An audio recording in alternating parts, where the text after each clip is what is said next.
He's going to give us some tunes here anyway. Thank Good. you. Okay, we're all set. Said We're here June 26, 1990, in the backyard of Harvey and Elva Baker, who are looking very much forward to this interview and not nervous at all. No. I don't know. Maybe not. No. I was before you come. Yeah. Well, how long have you lived in this house here? Well, I think we bought this in 1957. We came from Cadillac, Michigan, where I worked in plywood, and we rented a home over on 10th Street. We found this place here, and we bought it right away, and we've lived here ever since. Was it the same as it is now? No, it was old siding. You probably remember this red sheet siding that they used to have, and I got tired of that, so somebody came from Duluth and offered to fix it up for a reasonable price, so I said, go ahead. And that's the way it is. I think it looks better. Although the house probably looked a lot older at that time than it did before. I think the house is around 107 years old. Is that right? And when I came, I had the roof rewired, roof redone, and I had the frost come in from Washburn and put all new wiring in, and then this siding was put on, and I had the rooms all redone, and it's livable now, which it wasn't before. You know who built it originally? That's beyond me because it's so old. I never did find out either. I looked in the papers, and there's no proof of who had it in 1901 or something like that, before that. How about after that? Who was in And it? after that, I think some Pike owned it at that time. Oh, there was about 5, 6 of them in here, I guess. It's an old house, but it's very good material in it. Now downstairs they got wooden beams there, 12 inches square, and it's a good house, but it's getting old, just like the rest of us, and it'll never be the same, that's for sure. Did the Pikes live in it until you bought it, or did someone else move in after? No, there was 3 other ones, different ones. No, I tell you, I bought it from, we started to rent this place first, and McReady. I don't know if you ever heard of him or not. Mm-hmm. And somehow or other, the payments weren't made, and the interest wasn't paid. So at that time, they had an auction in Washburn on the steps of the courthouse. Well, I went down there, and there was McCarthy and Art Feige and a few other people there, and nobody bid on it because they were asking around $6,500. So I walked down, and then Spears, which was the attorney for the deal, come up to the house and asked me if I didn't want the house. I said, yeah, I want the house. I said, but the price is too damn high. It's too much. Well, I said, why don't you let it go a while? So we stayed here, and about 2 weeks he called up. He said, are you still interested in the house? I said, yes. I said, it's a good location. It's close to town. Although it makes me puff when I come up the hill, I said. Oh, well, he said you can go the back way then. But anyway, he said, what do you give me for it? I said, I'll give you $4,500 for it. Oh, he said, we can't do that. He said, we can't come on. I said, that's not my fault. I said, that's your own dunes. So I said, let it go. And he said, I'll let you know. He said, we got to have a meeting, board meeting or something of the bank. He was some executive officer of the bank at that time. He called up in a couple of weeks, and he said, they ain't going to go for it. Well, I said, then I'll look for a place to move. He said, okay, I'll keep in touch. So another 2 weeks went by, and I said, we're going to find a place to rent pretty soon, or buy.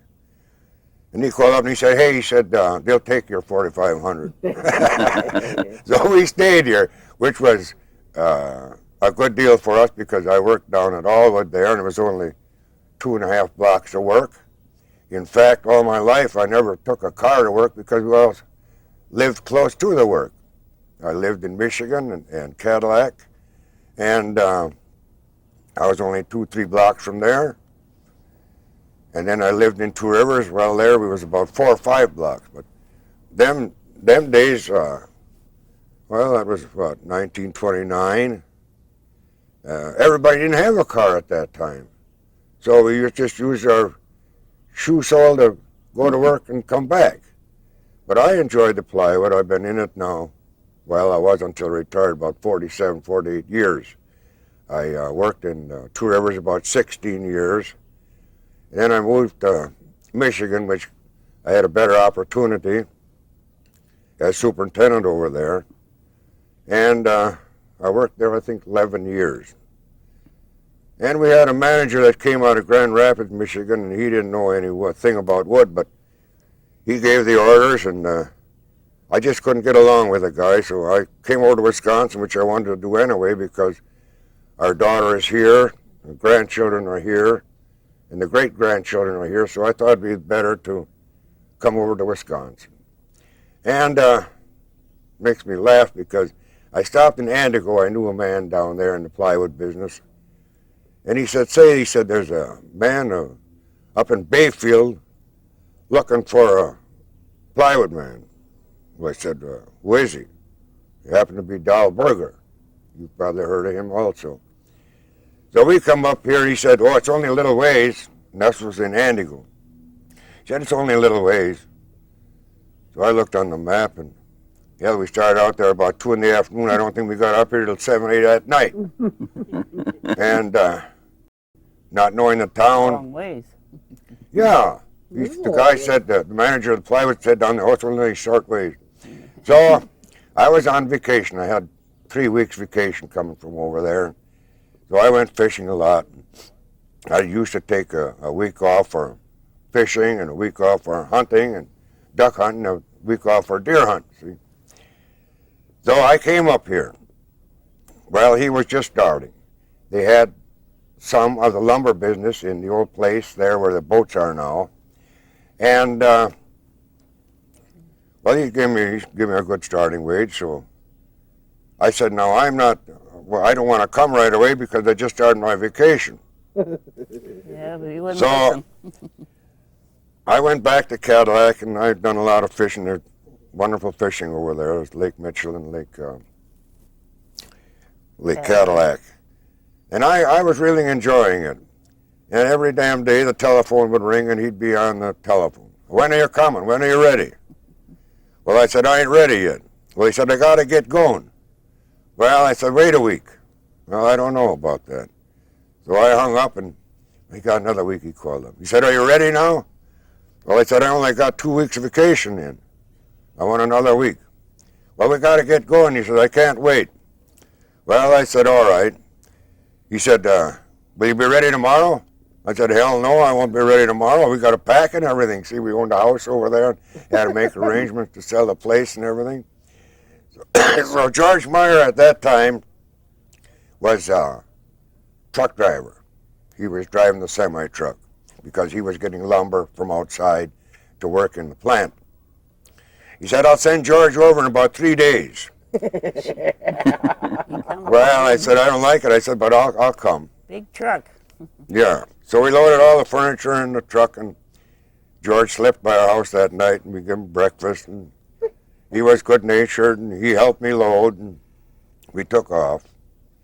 And I rented a house way over on, what was it, 10th Street, somewhere in there? 30th Street, somewhere in there. And we lived there till we found this one here. And I enjoyed coming up here because I had been in the plywood business for, 25, 30 years then already.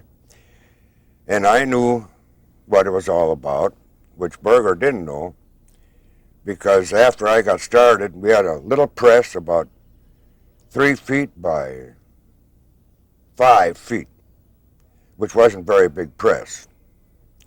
We started making some doors and panels for people that wanted them, and Mrs. Berger come down about a month after that, and she said, you know, we didn't get any panels back yet.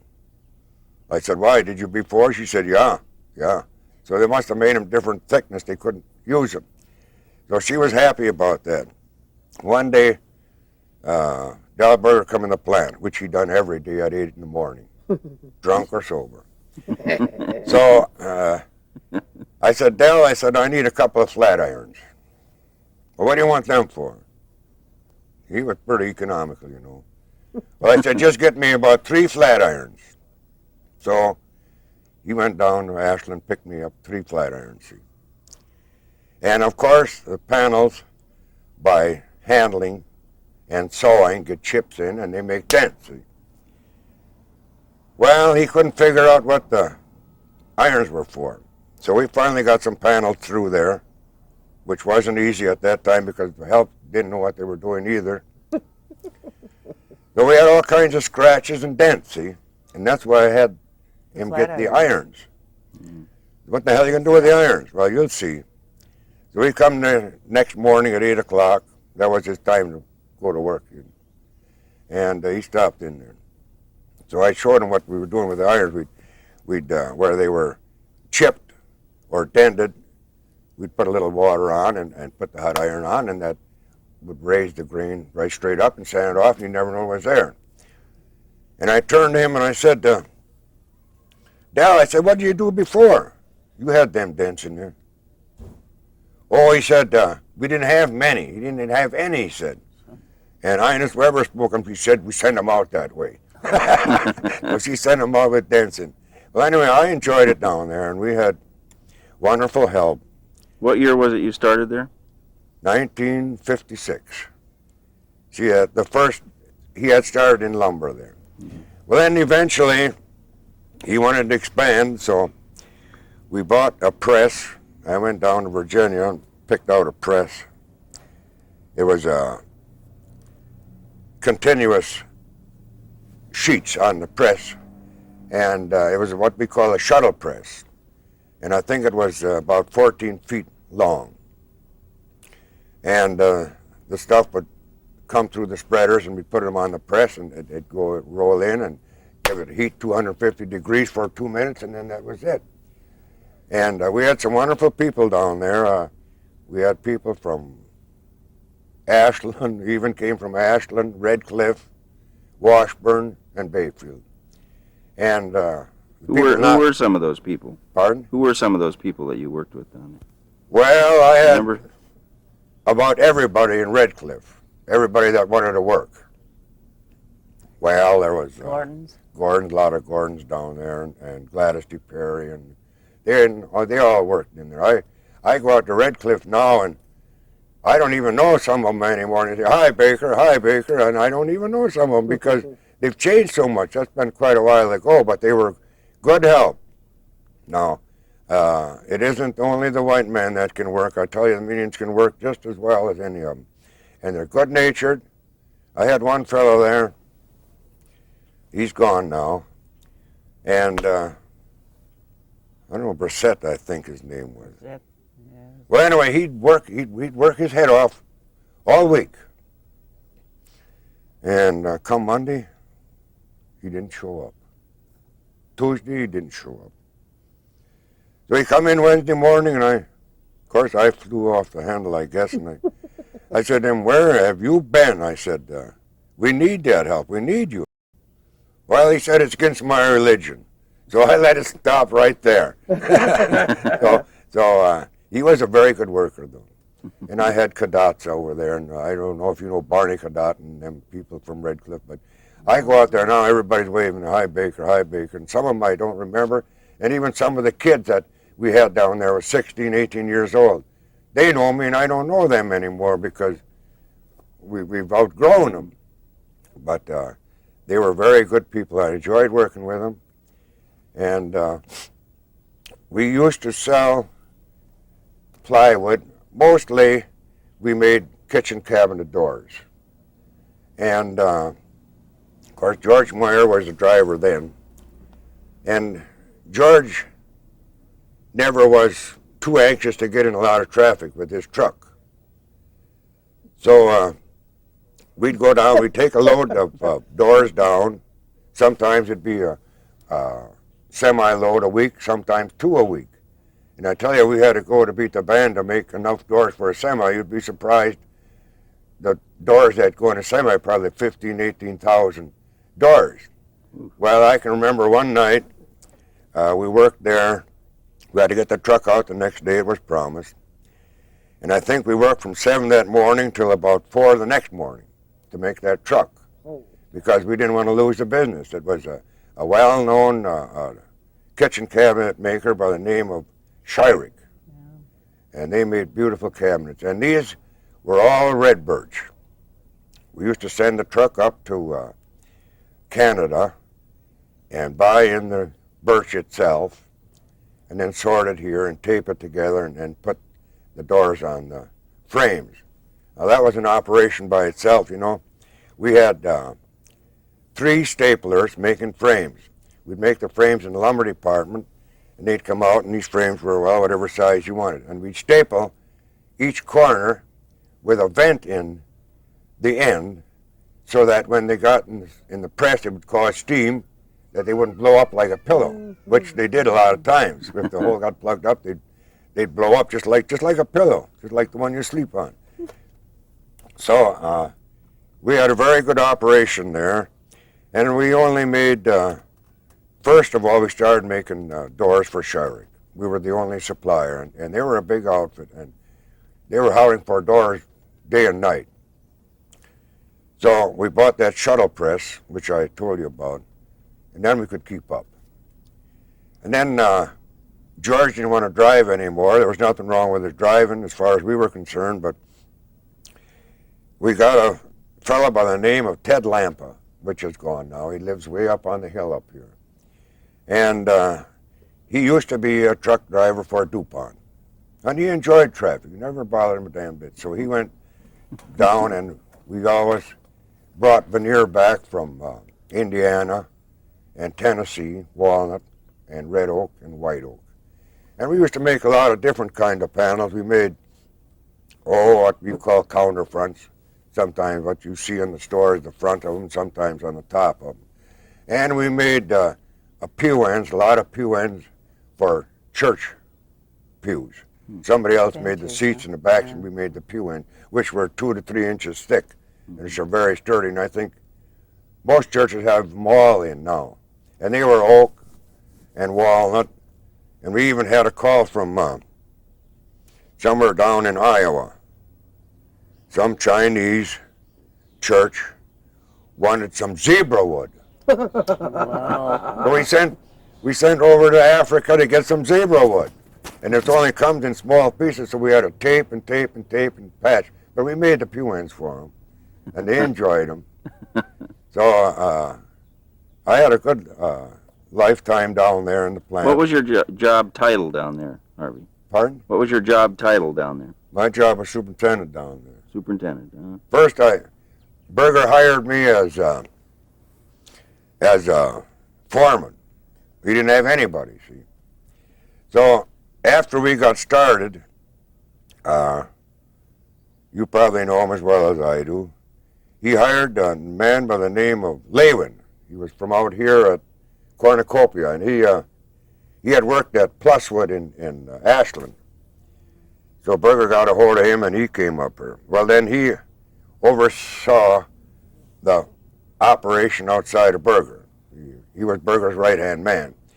And I don't know why, but Berger told me one time, he says, I would give you the job, he says, but you're more important where you are than what you would be in the office. So I said, that's fine with me. I said, I didn't never care for office work anyway, as far as I was concerned. So that settled that. And then a man by the name of John Pavasser worked at Pluswood also. He lives over the alley over here, over the ravine. My neighbor. Yeah. So he hired him, and John was a good man. He was a smart man, and he was a good operator. And between him and Berger, we never had very few time lapse in there, because when we'd be down a little bit, Berger would go out one way, and John would go out the other way, and come back with a whole book full of orders. So we were back in business again. So eventually, Berger was getting older, and he wanted to get out of it, so he sold it to a man by the name of Jacobson from Michigan, Alvin Jacobson, Alvin, and he bought it.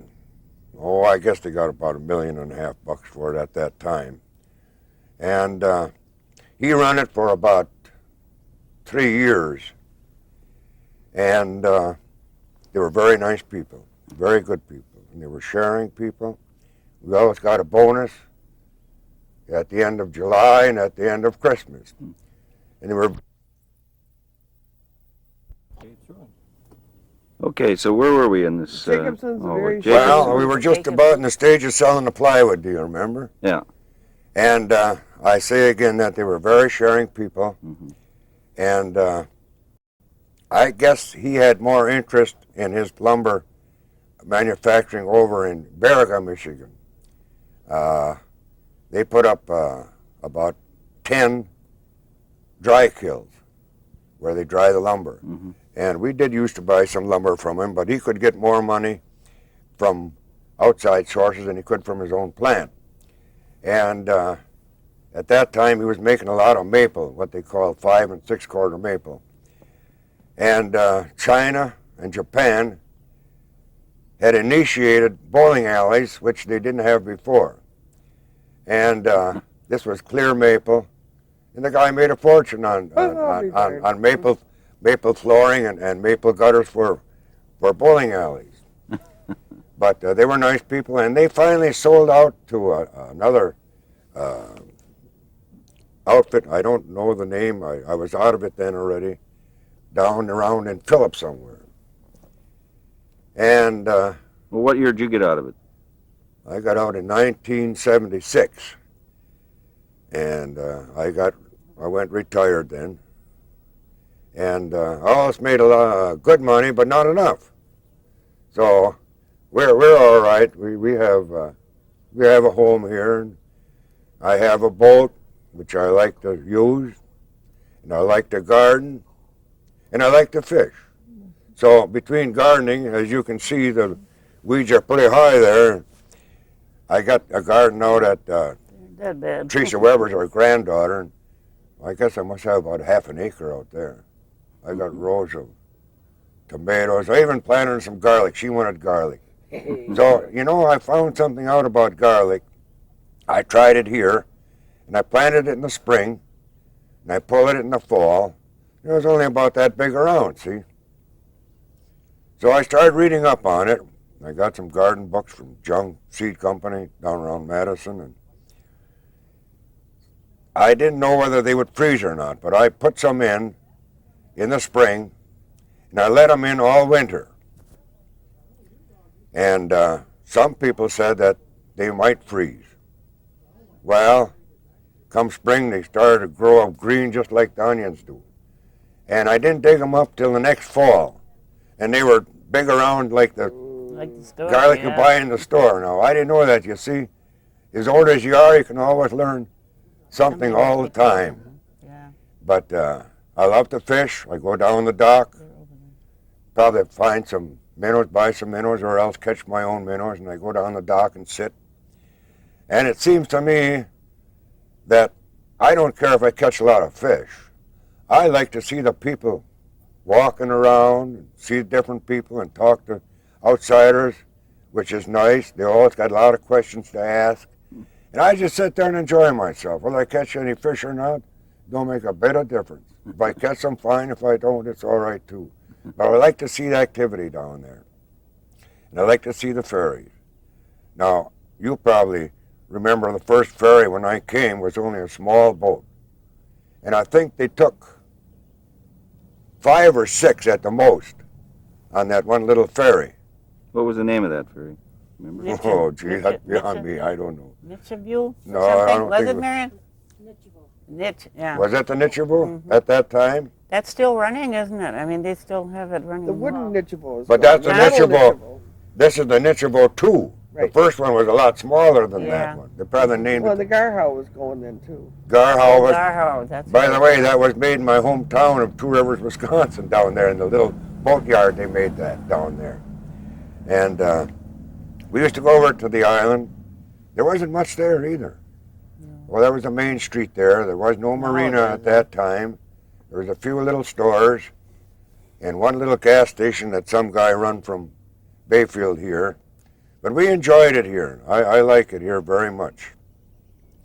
And we'll probably spend the rest of our lives up here because we've made a lot of friends. We've got grandchildren here. You said your kids were here and you decided to move here. How'd your kids get here before you did? The kids? Yeah. Or did they come with you? Well, they come with us. Okay. The one I had the one daughter, and she lived upstairs here, and she worked at Allwood also down there. And then, of course, we helped her raise 4 little ones. Let's see, there was Debbie and Mike and Kathy And Teresa. So her mother worked, and Grandma here helped raise the kids, which was a good deal because she had hard going. She had been divorced, and you probably know what that's all about. Well, anyway, she had rough going. So Grandma here raised the kids, and they still write back and forth of what they did and what Grandma did. They weren't afraid of Grandma, but when Grandpa come home, she'd always say, well, you better wait till Grandpa comes home. But I never done a damn thing either. So, It was too late then when yeah. Grandpa come home. now- I always warned the kids. I have 4 grandchildren and 8 great-grandchildren. Well, where was your daughter born? My daughter was born over in Two Rivers, Wisconsin. Yeah. And then she moved with us over to Cadillac. She was only a little girl at that time. She graduated over in Cadillac. And she married a man from Two Rivers, and they moved down to Madison, Wisconsin, where he worked. And I don't know the rest of what happened or anything else, but that's the way it was. But the kids now, they write back and forth. I got Teresa here in Bayfield, and Debbie's in Ashland, and grandson Mike is in Houston, Texas, which we stopped there this winter to see. And Kathy is married to Casey Allen. You probably know his dad. And they're doing fine. He's an engineer for the state, civil engineer for the state. And we were down there this last winter, and he's got a nice home, and he's got a nice family. He's got 1 little boy and 2 girls. And by the way, they'll be up here again in about 3 weeks. Well, Elva, Huge. how did you meet Harvey? Well, Where and when? we're from Two Rivers, Wisconsin, and we were at a dance one time at some place and just met him, I guess. We used to go dance to polkas and shawty Yeah. I got 53 years with him. 54 in September. September. Yeah, but you can't count that. Not really. Well, let's see, that's only a little ways away. Well, yeah, I know it, but it isn't. No, you got to say 53, so. It's a long time. Were you married down there in Two Rivers? No, we ran away and got married. Oh, you did? Why didn't you say that? Yeah. You didn't want to say that. Yeah. Where'd you run away to? We went to Nominee. Menominee, Michigan. Menominee, Michigan. That's new to them, too. They don't know that. So, We had an old Model T Ford. I filled it up in gas in Two Rivers, and we took off. And I think we even took a couple along to stand up, didn't Yeah, we? Ruth and his sister. His sister. So we had a good time. Yeah. And, of course, I lived in Two Rivers, Well, I worked in Two Rivers 16 years. And then moved to Michigan, and for 11 You mean years. they didn't run you out of town after that? No. huh? Yeah, no. almost. Then we're well, up here. were your folks around then in Two Rivers? Yes, they were. What'd they think of this? Her folks were, yeah. They didn't. I don't know. Her folks had a farm, and when I got laid off, I went out and drove the horses and made wood in the daytime. See, at that time, we were married practically in the Depression days, Yes, it sure was. and it was rough going. Of course, sugar was, 4 or 5 cents a pound, and rent, I think we rented at that time, was $18 a month. Well, sometimes we even had hard scratching to make that. Yeah. Because when the Depression came, I worked in the plywood, and of course that was down as much or more than any of them were. And I probably work 3 or 4 days a week, sometimes 2. Well, we had to make ends meet, because at that time there was no welfare, and that was unheard of. And I don't know sometimes now what the kids would do and people would do if they were raised in those times. Oh. I think that maybe it done us a real lot of good, because after we did get on our feet and work steady, we knew what a dollar was, which I don't think now a lot of youngsters know the value of a dollar, or more or less. Well, anyway. Well, Okay. Elva, were you working as well? You must have had to do No, work I never too. worked. You never worked? No. You took Well, I care of- babysat, but that's all. I Uh-huh. never really had a job Well, or that's nothing. work. That ain't That's work. work. is it? Well, I had to start babysitting at 13. That Sit isn't from, work, though. From 8 till 2 in the morning, I only got a quarter. All right. Yeah. Well, anyway, that's the way it was. No, I didn't really work any place, so. No, she never worked. She always kept good house for me and made good meals. And I never got fat, but I always ate good. So I don't know what else I can tell you much. Well, what about Russ Valentine? You started talking about him. Well, I tell you, I came up here. Now, at one time, I knew Russ at one time. His people, or his mother and dad, lived in Swamico, Wisconsin. And his sister kept him in Two Rivers for several years. And he went to the same high school as I did. Mhm. He was about 2 or 3 years younger than I was. But I was a senior and he was a sophomore, and we both played football. And I hadn't seen him no more for, a great many years.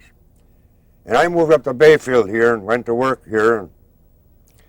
And he was down at the fisheries there. And, Bodine, was it? No. well, at that was time, Yeah, it wasn't Bodine, it was yeah. a different outfit then.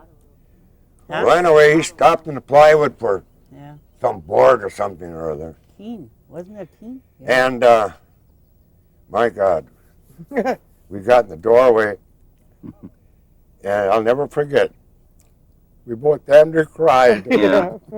to meet each other the Yeah. way we did. It was really something. But like I say, Russ was a wonderful man. And when we got here, of course, we made friends with them again then, and we'd go to their house. What was their house? Their house was your house. Your house. That's where they, I don't know if they bought it at that time or not. I think they bought it in the 40s. They I had think when he 3 came floors. up with DuPont. They had 3 floors. Well, like anyway, you did, you'll get a and, kick out of yeah. this. Now, they both had boys. There was Johnny Durham and Steve. Yeah. Yeah, that was Russ's boy. Well, they both played basketball. And I don't think in the next 3 years that I came here, it might be a little later, that they both played basketball. And we'd go to every basketball game in the country just to see those boys play, see? And we used to go over to Saxon. They had a gymnasium over there. You know how big Saxon is. They had a gym about as big as my garage there. And the baskets were way up. They had them hung up, not like they do now with poles and stuff. They had them hung on a line up there. And the kids would shoot, and the damn basket would go this way after the ball went in, see. But we had a good time sometimes. Of course, Russ would get hot under the collar once in a while because the referee would call something that Russ didn't think he should have called. And him and Russ and Durham, they'd both get down on the floor and go after the referee. Tell him what they thought, see. And we had a good time. Sometimes we'd come home after a ball game, maybe down at Drummond or Cable or somewhere. 1 o'clock, yeah, sometimes. 11 o'clock at night. 1, 2. Russ says, "You hungry?" Look at the hummingbird. Russ says, "You hungry?" Yeah. Well, I'll go down to the fish house and get some fish. So we'd go down to the fish house and he'd pick up 2-3 trout and 2-3 big whitefish, you know. And he was the cook. He was a good cook. And he'd say to Al, he said, "Where's your pops?" So the first time I saw him cook, he wanted a salt shaker. Well, he said, "No, it ain't enough."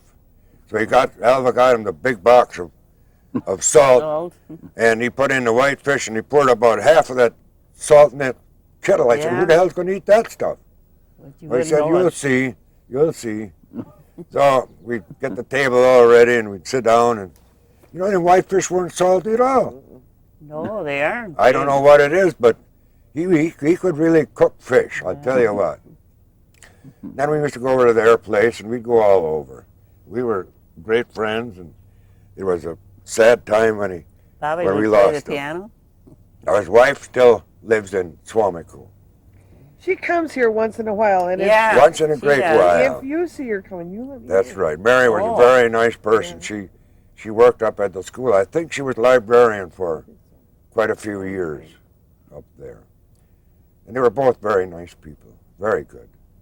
Very good people. So now, what happened to Mr. Berger? I don't know that people have Well, talked to us about Mr. Berger. Dell Berger wanted to retire, and they bought a condominium in Florida.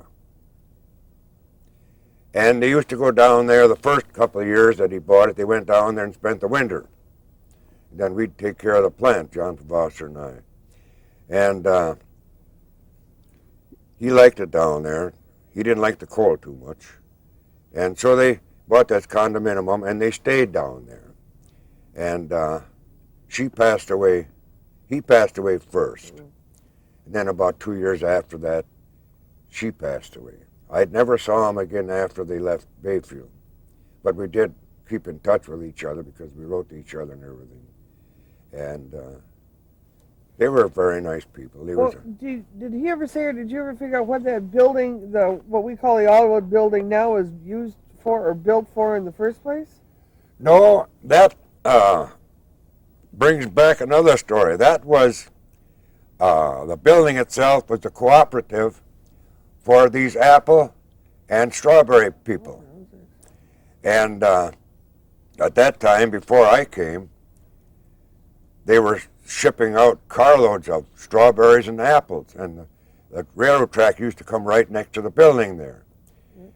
And that was a cooperative, and all these apple farmers were members of it.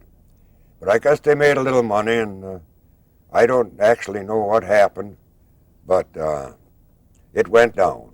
If they lost money, I don't know. I did find some books up in the old, up in the attic above the main floor. Was 1907 or 1908 that they had built supplies and stuff to the apple people. You know, I don't know even what ever happened to them again. I never saw them again. I think somebody got a hold of them and probably still got them somewhere, but they were old. They were all mildewed, and you could probably read some stuff on it, but not much others. And I was sorry to see the building go. It was a good old building. When did Allwood shut down? Well, to my knowledge, I quit in 1976. And they kept going about another 4 years. I would say around 1970. And then some 80, outfit, you mean? some outfit bought it from Phillips, and they moved the whole thing down there. I think these people had a chance to go down there. They offered them a job. But I don't think out of 40, 50 people, I don't think one went down to Phillips. They didn't want to leave Bayfield. They wanted to stay here. And maybe, looking back, we didn't pay good wages, or I mean high wages. We paid good wages, but plywood is very competitive, and when you have to haul your stuff in and make it up and haul it back out, it gets quite expensive.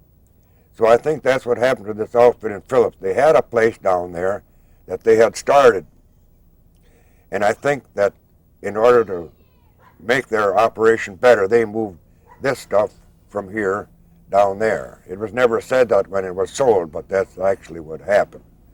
Now from there on, I don't know what happened. But thinking back, a lot of times, I hated to see it go, but it did seem to turn out all right because all these people that work there now and did find different jobs.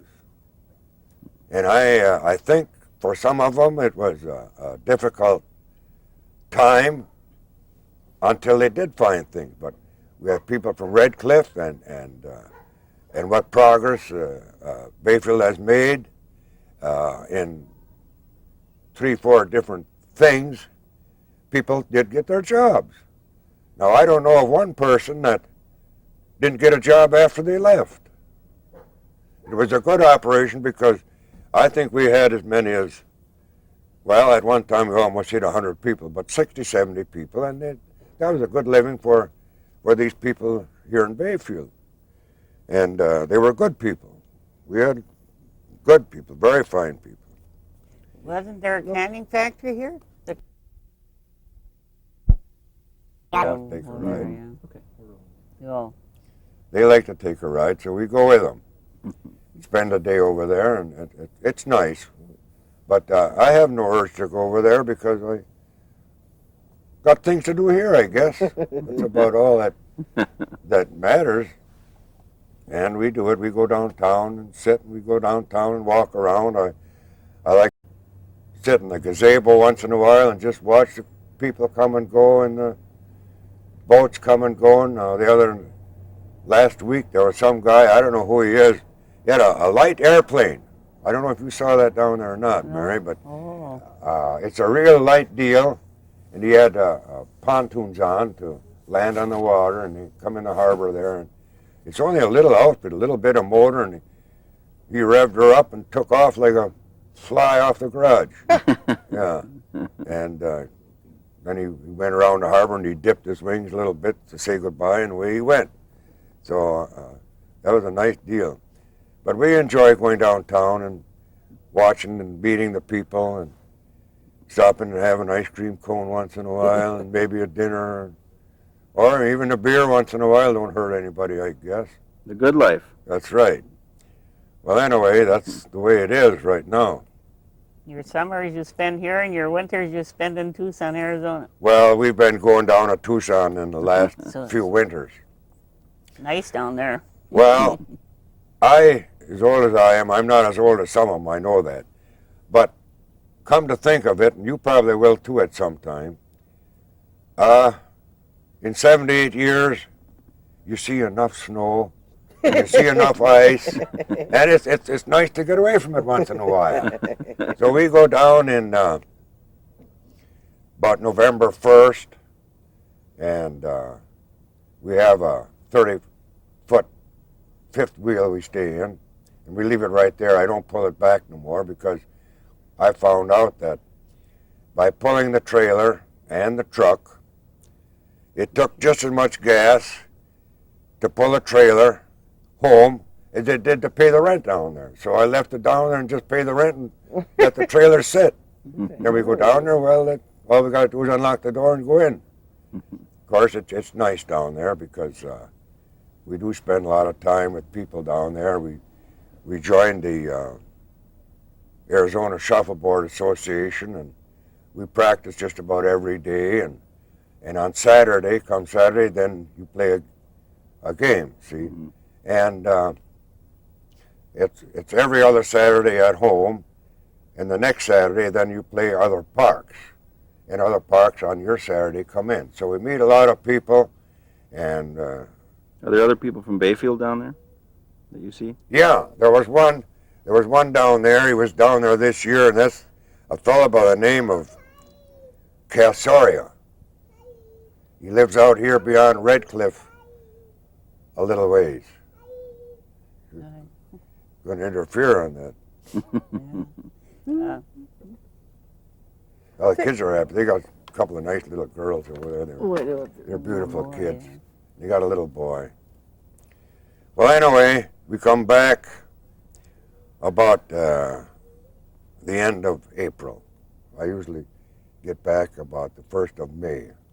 Now this year, we went over to Houston to see Mike, and he's working in the natural gas deal.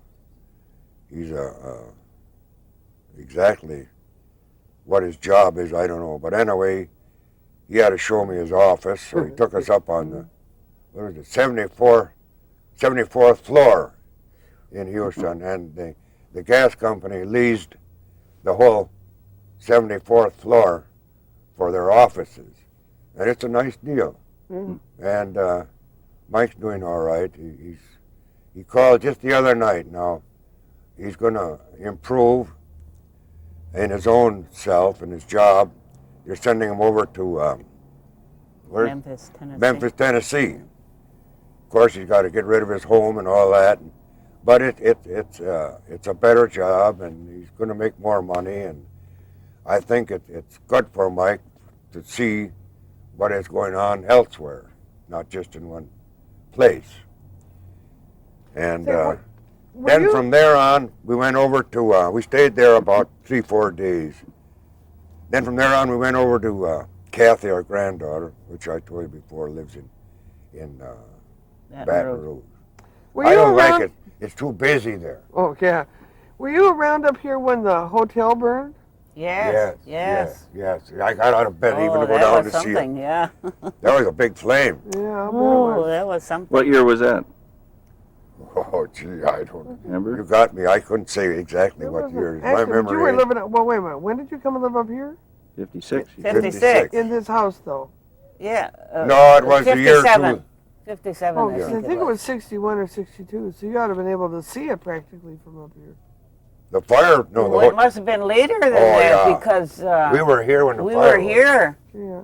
Yeah, because it was all ashes. 56. When Well, next maybe morning. in the 60s then, huh? it had to be. Yeah. It had to be. Oh, yeah, that's right. It had to I be in the mean, 60s we were here at 56, sometime or yeah. other.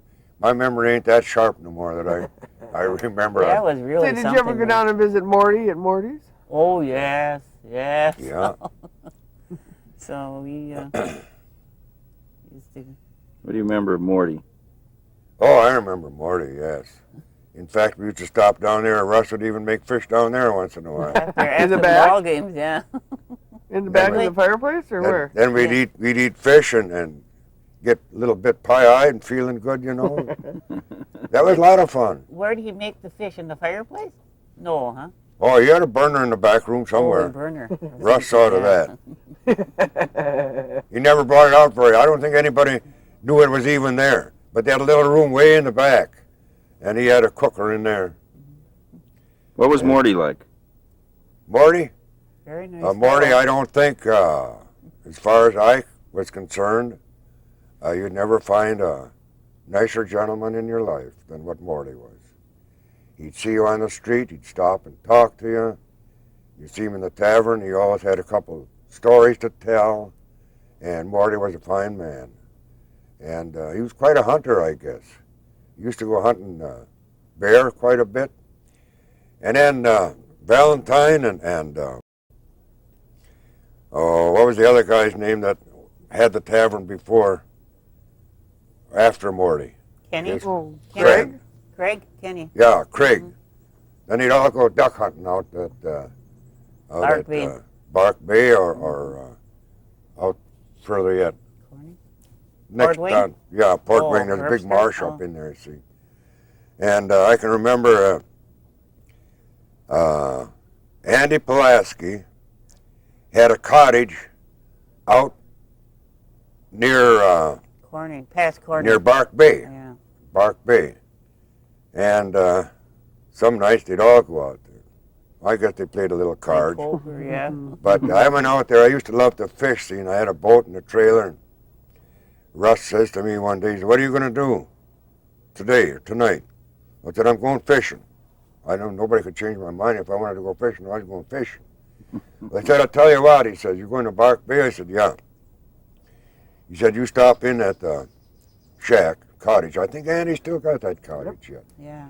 And we put on a big feed. Russ was the cook, and Oh, we had salad, we had T-bones, and we had everything there. And then I'd jump in a car and come home. Them guys would play cards half the night and they'd sleep out there, see. They'd come home the next morning, which was all right. They were all gentlemen. Berger used to go out there once in a while, and there was 4 or 5 of them went out there. And they had a good time. I mean... but you wouldn't stay out there? No, I had a wife here and home, and I know damn well that she'd wonder where the hell I was if I didn't come home. I know that. which she does when I stay out late anyway. Where were you? Yeah, So, but you don't. Not too much. No, you don't stay out. We've always Never got did. along real well and Never did. cooperated. I think that's the trouble nowadays with a lot of young people. They don't give and they don't take. They don't cooperate between each other, and that's the way things go. But older people are different. Of course, I can say this, that from the time we came to Bayfield, it has progressed immensely from the time that we have. I mean, every time a building goes up, or like when the oilwood plant came in, that's progress, and it's good for the city, and it's good for all the people in the city. But I think even now, when you look around, from what it has been, Bayfield has progressed so much in the last 10 years. Now, I have nothing against Washburn or anything like that, but Bayfield has got things going. They're alive. They're there. They're doing something. But a lot of other towns don't have what we have. Washburn sure don't. No. And it's a wonderful thing to see. You can see it every day when you go downtown. The people coming and going like flies, and they're enjoying themselves because we've got a lot to do for them. We've got a lot to show them, where a lot of other cities haven't, and I think we have an advantage in that respect. Because if everybody loved Bayfield like I do, they'd never leave, I guess. But that's the way it is. Well, I don't know. Maybe we gotta take a good shot of this garden. Okay. Gotta get rolling here. You ready to go now? Just about. Okay. Oh. Well, Harvey, tell me about this garden here. I know Well- this is just your little garden. Yeah, it's We'll a get to little your garden. big I have a bigger garden than this. I'll tell you about these onions. Them are sweet Spanish onions. And I get onions in the fall, from 3/4 of a pound to a pound. And they're good. They're not bitter. And I get them from a nursery down around Madison, and they're about as big as a small lead pencil. And I plant them then. And I've had a little trouble with them. I don't know if whether you believe it or not, but I put them in the ground. I set them right on top. They don't dare get below the ground, because then they'll die. But I set them on top. And I did haul a couple loads of manure in here for this little garden, and it's awful rich. So I have a lot of worms and night crawlers. All right. You've heard of them. Yeah. Well, anyway, and I put my onions in the daytime, and say it rains or something, I come out, and the onions are all over the place. Them night crawlers come up, and with that slime they have on them, they drag them onions all over. And I got her all replanted every morning for about 3 weeks until they're rooted, see? Some people don't believe that, but it's true. And maybe somebody else has had that trouble, but you can see the holes in there where the worms come up, and it's good for the garden. What kind of tomatoes are these? Well, them are early girls and big boys. I think I made a mistake because usually I have my tomatoes out in the center where they get 16 to 12 hours of sunlight a day, but this last row is so close to the raspberries that they don't get that much sunshine, so that they're a little smaller than that. But I do have a lot of weeds in there. I started on there, but They look pretty healthy. that's a lot of back work. But those onions are really nice. And then I give them half away when I get through. And my raspberries, there's very few of raspberries of that type left. What type is that? I think that they're Vikings. And the raspberry growers out here, you notice their bushes are only about that high, all the way around. And they're a different type. But I like these. They're large and they're sweet. And of course, they'll be ripening in another month or so. And I usually give them away. I let people come in and pick them.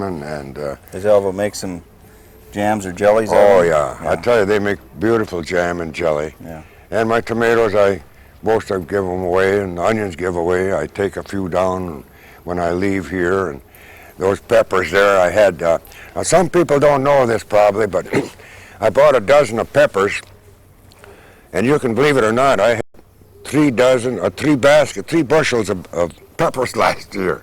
I'll tell you what I do. I get the plants. Now about this time or before, they start to get buds to blossom.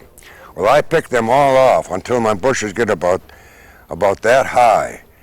And then I let them go, because the more you pick them buds off, the more branches you get, and later on the more blossoms you get.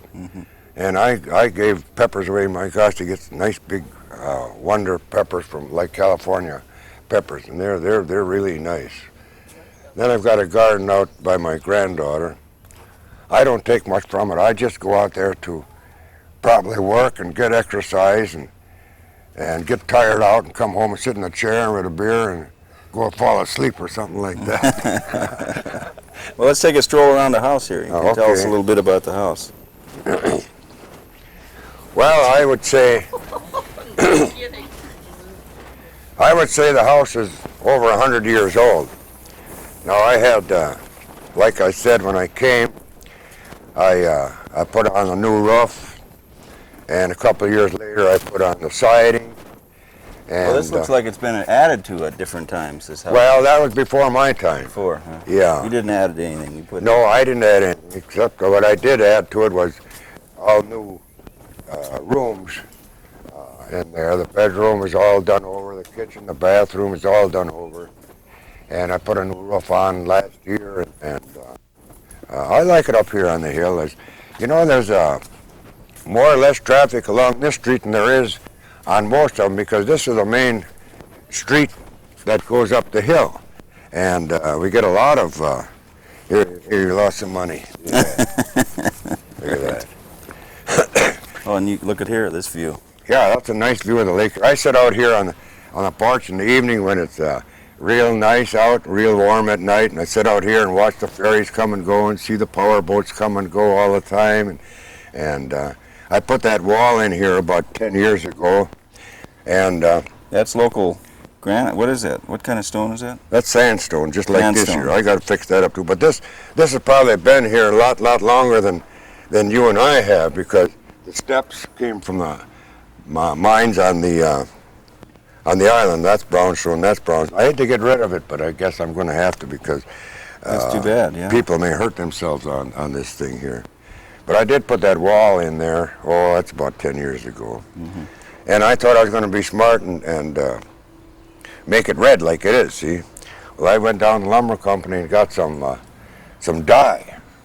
So I mixed it with water, and I started painting that stuff. And I no more than had it painted, and it started to rain. And I had red paint from here clear down to the fire station a block away. I got some hoses and I went down and I washed it all away. Because people didn't want that. I thought they'd probably kick about it or something. But anyway, it stayed a little red after the rain anyway. Right. And Now, whose house is that? It used to be. oh, I don't know. That's a name. I can't think of it no more either. But that It's house empty is, now. Well, I saw a couple from Milwaukee bought that, and they fixed it all up inside. One thing about it, they couldn't keep any paint on there. I talked to the woman when she was over there, and she told me that she wasn't going to get it painted unless the painter could guarantee it to stay on. Well, I don't know if she's going to get anybody to guarantee that deal or not, because I think, you see, there's a lot of trees around there, and it's a lot of shade. And I don't think that the place is getting enough sunshine to keep that paint hardened. With all the shade and stuff, it's soft, and it deteriorates right along, more or less. But I like it up here. Look at the view you got up here. Yeah. I gotta get somebody to cut them big trees down, then I'd have a real view. Well, you probably won't get that done. I don't think so either. Well, it might be lucky to have lightning strike them or something like that, you know. I've got a lot of work around the house yet. I like to keep the lawn, but the dogs come by here. You can see what happens over here, and I dig it up and replant, and dig it up and replant again, and I like to keep it nice. Now, I put this sidewalk in last year, and I'm going to need another 40 feet along here. But for an old house, I've kept it up well. I've kept it inside well. I've kept it outside, and it's a good old house. I know that there's better material in this house than what material they're getting to build nowadays, because it's not kill-dried. It's not down to 7-8% where it should be. It's probably up to weather humidity, which is for lumber is around 20%, and they put it in there, and the first thing you know, the lumber starts shrinking, and then you got cracks all over. And I still say for an old house, it's got better material in it than most any of them have. Now, the same as in the plywood business now, the same as in the lumber. In those years when this house was built, they didn't piece lumber. I mean, what they did, they took lumber that was maybe 7, 8, 10 inches wide by 16, 12, 14, 18 feet long. Now, if they got 16-inch joists, they put in little small pieces all over, see, and this way it wasn't. Plywood was the same. What we threw away 25, 30 years ago, they're using now. I mean, it was trash to us. But at that time, the material was there, and we got it and used it and threw all the rest away. Now, the same goes with lumber. Lumber's got such a high price now that you get and use what you can the cheapest. Yeah. And like I said, when they're building houses, a lot of this lumber is too much moisture in it. It should be down around 10, 12%, and it isn't. Yep. And the first thing you know, it starts shrinking, starts giving, and I don't care for that at all.